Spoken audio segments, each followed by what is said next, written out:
Hey everyone, and welcome. Today, we're going to talk about something that millions of people consider, hair transplantation. We're going to break down the whole process, from the science behind it to the kind of results you can actually expect. So yeah, let's just dive right in. So if you're out there wondering if a hair transplant is the right move for you, well, you are in exactly the right place. We're here to tackle the big questions and give you the clear, no-nonsense information you really need. Okay, so here's the game plan. First, we'll get a handle on hair loss itself. Then, we'll look at all the treatment options out there. After that, we'll get into the nitty-gritty of the two main surgeries, FUT and FUE. We'll also cover what recovery is like, and finally, what you can expect in the long run. Right, first things first. Before we can even talk about solutions, we have to understand the problem, right? So let's get to the root of it and figure out why hair loss even happens.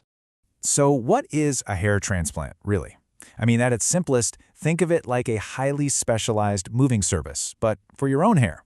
The whole procedure is about taking healthy hair follicles from a place where you have plenty, usually the back of your head, and just moving them to an area where you need them more. So, why do people need this in the first place? Well, the reasons can be all over the map. For most people, honestly, it just comes down to genetics, what we call male or female pattern baldness. But other things like hormones, just getting older, physical trauma, or even major stress can definitely play a role. It's an incredibly common thing, believe me. All right, so before we jump straight to surgery, it's really important to see the whole picture. Let's take a quick look at all the options on the table, both surgical and non-surgical. On the non-surgical side, you've got things you've probably heard of, like minoxidil and finasteride, plus therapies like lasers and PRP. But, and this is the key thing to understand, these are all about stabilizing what you've got. They're great for slowing down hair loss, but they don't bring back hair follicles that are already long gone. To actually get hair back in a place where it's disappeared, well, that's where surgery steps in. And that brings us to the absolute heart of our discussion today. If you go the surgical route, you're going to face a big choice between two main techniques, FUT and FUE. And getting the difference between them is just crucial. Let's kick things off with FUT. You'll often hear it called the strip method, and well, the name says it all. A surgeon removes a thin strip of scalp from the donor area. That strip is then carefully dissected by technicians working under microscopes to separate out every single individual hair graft. Then those grafts are implanted where they need to go. Now, of course, no surgery is without its risks. With FUT, the big one everyone talks about is the linear scar it leaves on the back of your head. And that's a huge deal if you like to keep your hair buzzed short, right? You might also get some temporary numbness, a feeling of tightness back there, or something called shock loss, which is just temporary shedding of some nearby hairs. Okay, let's switch gears and talk about the other major player, FUE, or follicular unit extraction. And the approach here is completely different. Instead of taking a strip, the surgeon uses a tiny punch tool to take out individual hair grafts, one by one, directly from the scalp, so no long incision at all. So, FUE gets rid of the linear scar, but it has its own things to watch out for. It leaves behind these little tiny dot-like scars all over the donor area. A big risk here is something called overharvesting. If the surgeon takes too many hairs from one spot, it can leave the donor area looking kind of thin, almost with a moth-eaten look, which is definitely not what you want. So, the big question? How on earth do you choose between them? Let's do a quick side-by-side. Scarring? It's a line with FUT versus little dots with FUE. Healing? Generally a bit quicker with FUE. FUT can sometimes be better if you need a massive number of grafts. FUE is usually the go-to for people who want to wear their hair super short.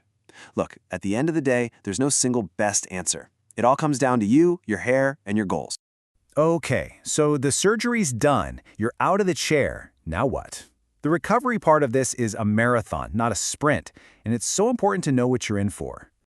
For the first week or so, expect a little bit of swelling, some redness. That's all totally normal. The number one rule here, listen to your doctor. Seriously, keep the area clean and dry. Try to sleep with your head propped up on some pillows, and that means no gym, no heavy lifting. Just take it easy for about a week to 10 days. Now, here's where things get a little weird, and you just got to trust the process. About 2 to 4 weeks in, all those newly transplanted hairs are going to fall out. Yes, you heard me right. They fall out. It's totally normal. It's just the follicles resetting. The real new growth doesn't even start to peek through until around month 3 or 4. You'll see a big difference by 6 to 9 months, but you're not looking at the final finished product for a full year, maybe even 15 months. I'm telling you, patience is everything here. Okay, let's fast forward a bit. We're talking years down the line. What's the deal with the long-term results? Is this really a permanent fix? Let's clear that up. Here is the most important thing to get. The hairs that were moved, they are permanent. They come from a part of your head that's genetically programmed not to go bald. But, and listen closely because this is a big one, the transplant doesn't create a force field that protects the rest of your hair. The original native hair that wasn't transplanted can still thin out over time. So what are the ingredients that make for an amazing final result? Well, it's more than just the surgeon's skill. It's things like your own hair's texture and color, how much density you were starting with, the quality of your donor hair, and yeah, how stable your ongoing hair loss is. And that all leads us to the final and maybe the most important question of all. The truth is, a hair transplant is kind of both. The transplanted hair is a permanent solution for that treated area, but it's best to think of it as one part of a long-term plan to manage your hair. It's a two-part strategy. You restore what you've lost, and you fight to keep what you have. And that is the real key to a successful hair restoration journey.